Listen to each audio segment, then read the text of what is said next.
Assalamualaikum warahmatullahi wabarakatuh. Selamat pagi anak-anak kelas 6. Apa kabarnya hari ini? Semoga kalian semua berada dalam keadaan sehat walafiat. Sebelum memulai pembelajaran, kita awali dulu dengan pembacaan doa bersama. Berdoa mulai. Bismillahirrahmanirrahim. Raditu billahi robba wa bil islami dina wa bi Muhammadin nabiyya wa rasula. Rabbi zidni ilma warzuqni fahma birahmatika ya arhamar rahimin. Amin. Anak-anakku, pada hari ini kita masih mempelajari pada tema 3 ya, tentang tokoh dan penemuan. Namun sudah masuk pada subtema kedua, yaitu penemuan dan manfaatnya pada pembelajaran 1. Di pembelajaran subtema 1 sebelumnya, kita telah mempelajari dan membaca sejarah tentang penemuan listrik, penemuan bohlam atau lampu pijar, penemuan di bidang olahraga, juga penemuan ban ya yang telah kita pelajari. Dan itu semua menjadi wawasan untuk kalian dan kita semua. Pada pertemuan kali ini, kalian akan mempelajari tentang apa itu atau siapa itu penemu televisi. Juga apa manfaatnya untuk kehidupan kita sehari-hari. Tahukah kalian siapakah penemu televisi itu? Silakan kalian baca pada buku tema 3, subtema 2 pada pembelajaran 1. Si kotak ajaib.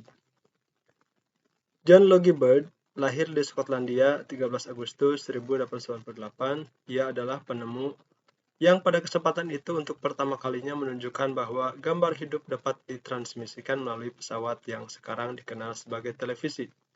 Bird mendemonstrasikan televisi di depan para bapak-bapak dan ibu-ibu di Royal Institute London untuk pertama kalinya pada tahun 1925. Seiring dengan perkembangan teknologi, lalu televisi kemudian terus berkembang hingga menjadi semakin canggih seperti saat ini. Prinsip kerja televisi secara umum adalah mengubah sinyal elektronik dan magnetik menjadi gambar dan suara. Sinyal tersebut berupa gelombang elektromagnetik, yaitu gelombang yang terdiri atas medan magnet dan medan listrik. Gelombang elektromagnet dapat merambat, dipantulkan, dan dibiaskan tanpa media perantara. Gambar yang kita lihat di layar televisi adalah hasil produksi dari sebuah kamera.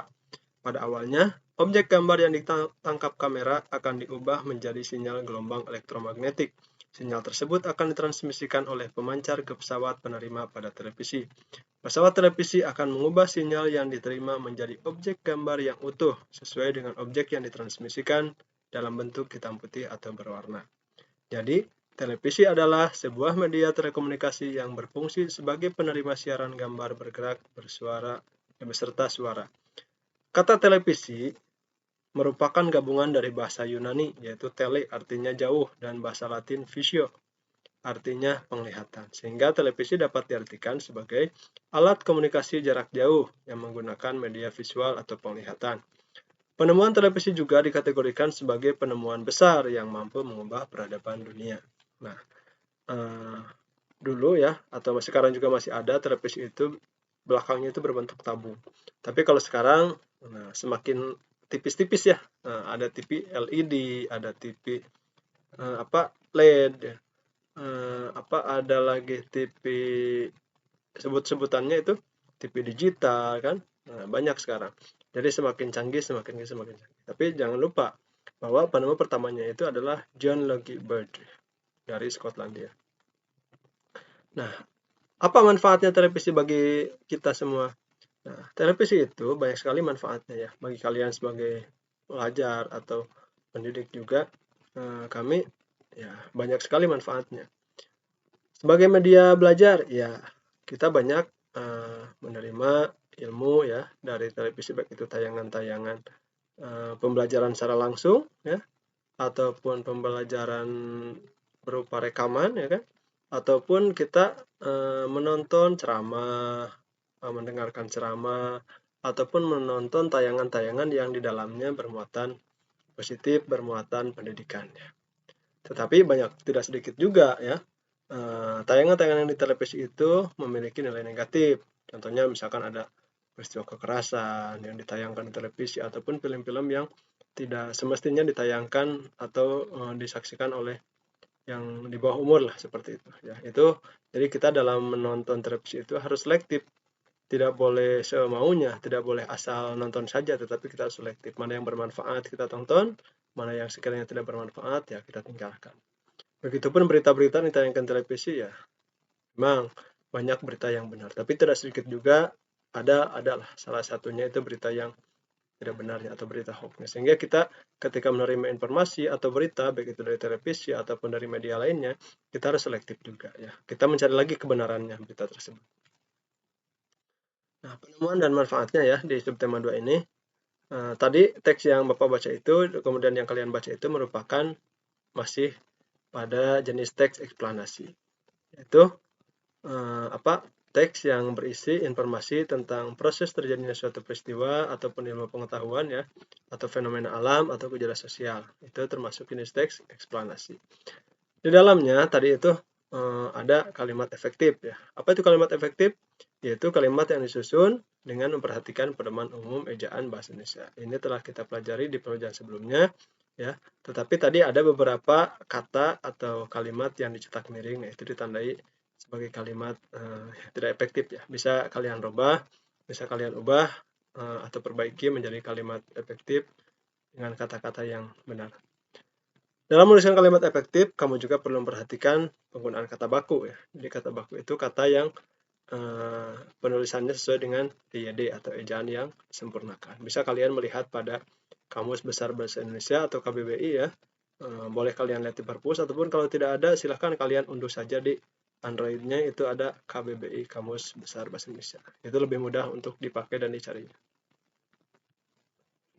Selanjutnya lembar kerja peserta didik pada hari ini, silakan kalian baca kembali tentang teks si kotak ajaib, temukan informasi penting dengan berdiskusi bersama teman ya, dan tuliskan informasi penting yang didapat pada diagram berikutnya. Paragraf 1 itu tentang topik masalah, paragraf 2, 3 itu tentang data penjelas, dan paragraf 4 tentang kesimpulan dan pesan pendapat dari penulis.